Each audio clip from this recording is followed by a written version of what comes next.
Ih, rapá, Bolsonaro chamando Mourão de palpiteiro. Na treta, na confusão entre Bolsonaro e Mourão, a gente torce pra quem? Pra briga. É sobre isso que eu falo no vídeo de hoje.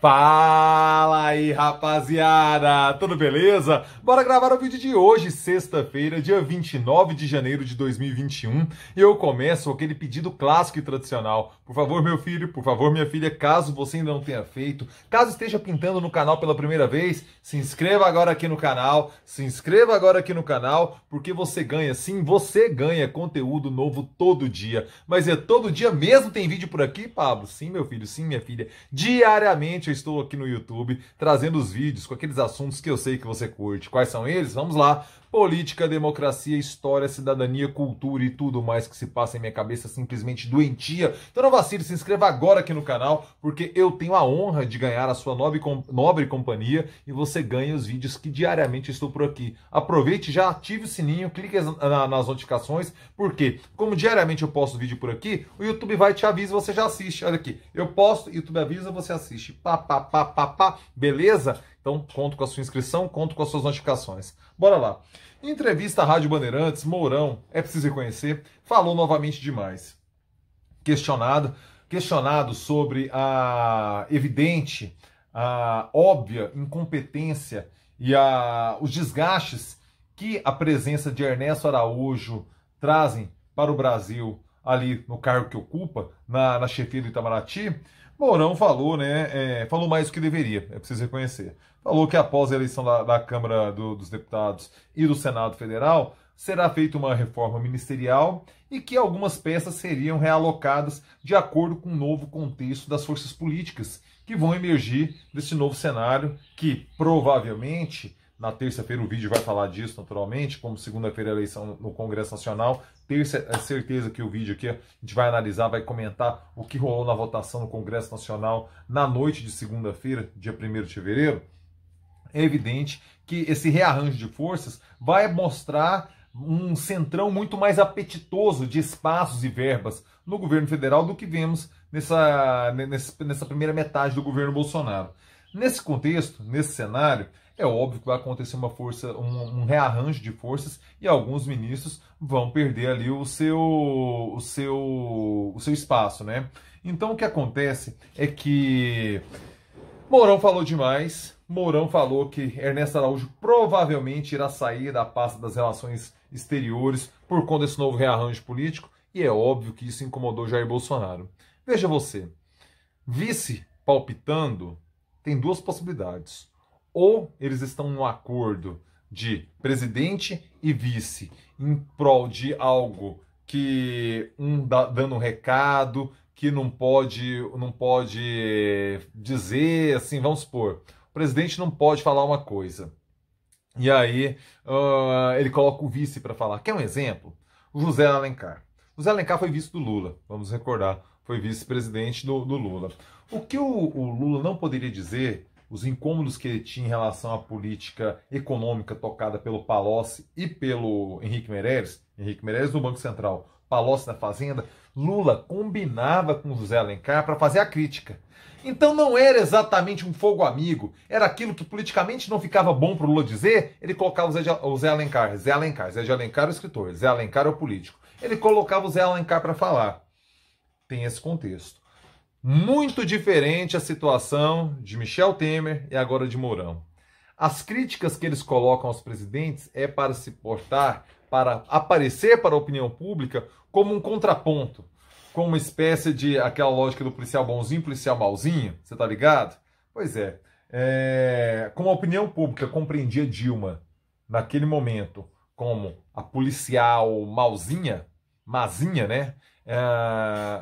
O Temer se colocava como policial bonzinho aos olhos do mercado, aos olhos de quem estava insatisfeito com o governo Dilma. Exatamente o que acontece agora com Hamilton Mourão e Jair Bolsonaro. Os desgastes se acumulam nas costas de Bolsonaro, os crimes de responsabilidade se avolumam, como nunca visto na história desse país em 2 anos de mandato. Uma pessoa cometeu tantos crimes de responsabilidade quanto Jair Bolsonaro.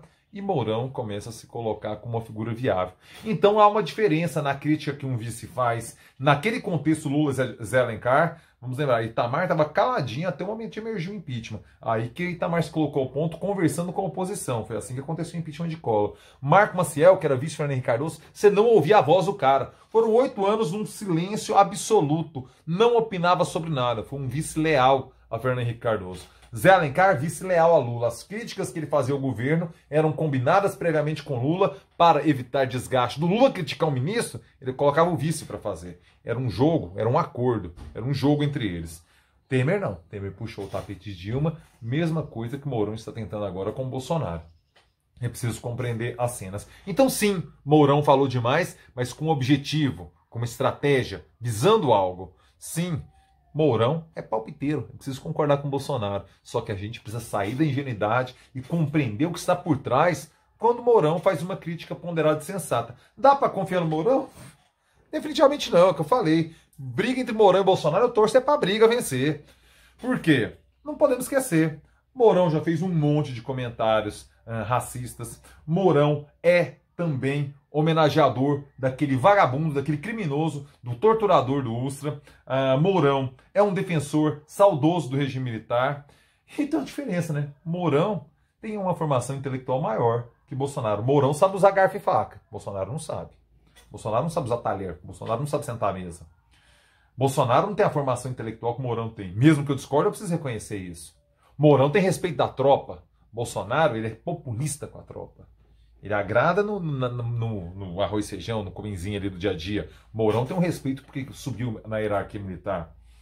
Mourão, é preciso reconhecer que talvez na pauta de costumes ele fosse um pouco mais relaxado, na pauta moral. Agora, em relação a um pensamento sobre direitos humanos e política, esqueçam, Mourão e Bolsonaro se merecem.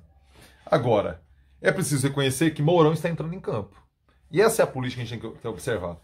Vamos ver o que o futuro aguarda para Jair Bolsonaro. Um 2021 difícil sob a perspectiva econômica, sem saída a curto prazo da pandemia, com a incompetência gritante em relação à vacinação sendo percebida cada vez mais pela população, com a investigação das rachadinhas caminhando, na nossa leitura, eu tenho certeza que você concorda comigo nisso, a passos de formiga e sem vontade, mas caminhando, que talvez isso desemboque em consequências no final de 21, início de 22, um momento em que eleitoralmente falando, muito mais complicado para o Bolsonaro do que se emergisse esse problema agora, talvez desse tempo dele se recuperar, ali já está embicado para as eleições. Então Mourão coloca a chuteira, vai se aquecer ali do lado do campo. Cabe agora a opinião pública, o Centrão, sempre lembrando que Centrão, não há ideologia no Centrão, há preço. Bolsonaro topou pagar um preço altíssimo. Você ouve em bastidores parlamentares de alguns mandatos, de longa vivência em Brasília, falando que nunca viram tamanha interferência do Executivo numa eleição do Congresso Nacional, como está acontecendo agora. Bolsonaro está desesperado para ficar sentado na cadeira que está. Ele sabe qual é o risco real, por tudo que fez e pelo que não fez na pandemia, de ser alçado, ser ejetado da cadeira que ocupa. Então Bolsonaro apostou alto em Lira. E Lira, Arthur Lira, quanto vale o amor eterno de Arthur Lira? Como você acredita na sinceridade de uma declaração de amor de Arthur Lira? Você decide, você sabe. Quanta confiança você aposta numa declaração de amor de Arthur Lira? Bolsonaro está apostando alto. Eu não coloco R$2. Não coloco R$2. Rapaziada, Mourão palpiteiro. Eu quero o seu palpite. Eu quero o seu palpite aqui nos comentários. Por quê? Porque eu leio todo mundo e respondo todo mundo. Deixa aqui seu comentário. Quero muito ler, estou respondendo todo mundo diariamente nesse exercício aqui, para que a gente enriqueça o debate nos comentários dos vídeos. Beleza? Se você chegou até aqui, like, por favor. Deixe o seu joinha, é importantíssimo para mim a sua interação positiva aqui e negativa também, porque o algoritmo acaba reconhecendo as interações. Mas, como eu sei que a minha audiência é das mais legais do YouTube, por favor, deixe seu like aí. Vamos lá, lives do final de semana. Hoje eu espero você, cara, porque sem você não tem live. É eu e você e eu juntinhos. Você pergunta, eu respondo. Vamos ficar aqui a partir das 9 da noite, eu, ao seu dispor, inteiramente ao seu dispor, respondendo seus questionamentos. Vamos falar sobre vírus, vamos falar sobre impeachment, vamos falar sobre Congresso Nacional, vamos falar sobre superfaturamento dos alimentos, que a gente viu, foi escândalo essa semana aí do leite condensado, do chiclete, do bombom, da pizza, do refrigerante. Quero a sua pergunta. Então, 9 da noite já está aqui, é só você, aqui no canal já está ali nos vídeos, nas lives que vão acontecer, tal, tem um nome específico disso no YouTube aqui que eu não me recordo. Basta ativar as notificações lá para você já ficar sabendo quando começar às 9 da noite. Amanhã, clássica e tradicional Morgue Costa no canal do Morguinha, do Morgantini. Vá lá. Amanhã, sabadão, às 9 da noite, espero você, beleza? Rapaziada, excelente sexta-feira, espero você hoje mais tarde aqui no canal, na live, e é nóis!